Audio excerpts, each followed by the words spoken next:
ต่อให้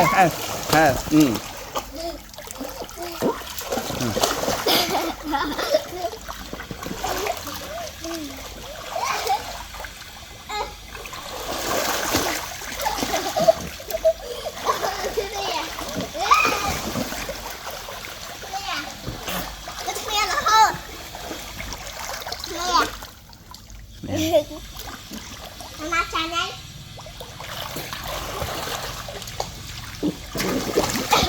Lìa bắt cho họ nó ra vậy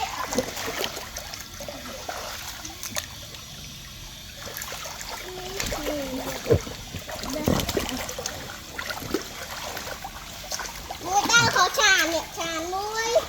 Mùi đau khó trà nè trà nè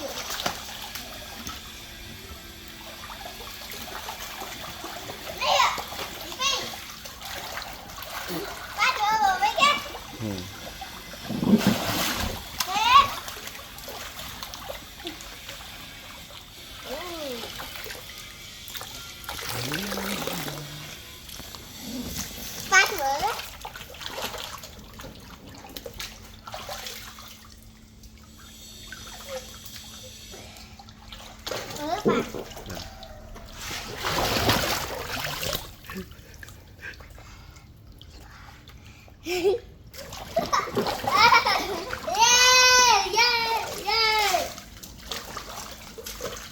Ba được bự á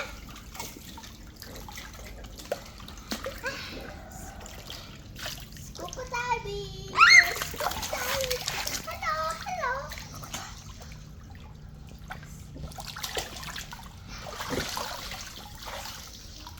Ba hay tật bài Ba anh hay tật bài Cho nên ba hay tật bài đấy thế bạn thấy đấy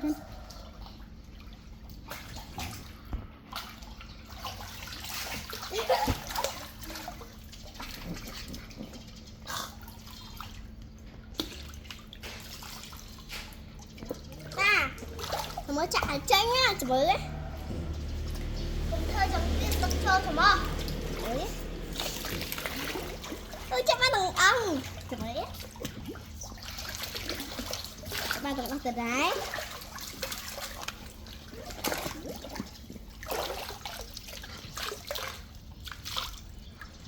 rồi tay chặt á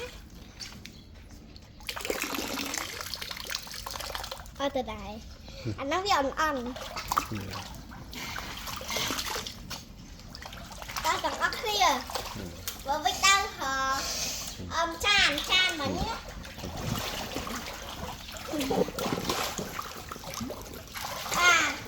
bố bánh nhạc họ đó mà nuôi bánh nhạc họ đó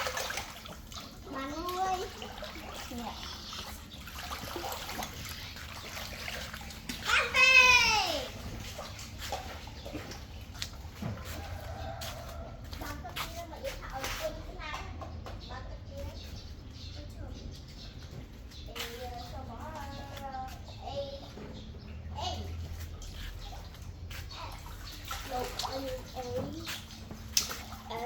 ba lấy nhóm họ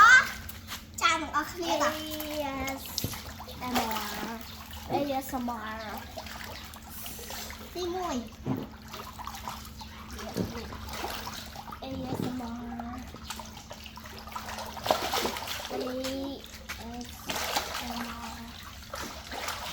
tiệt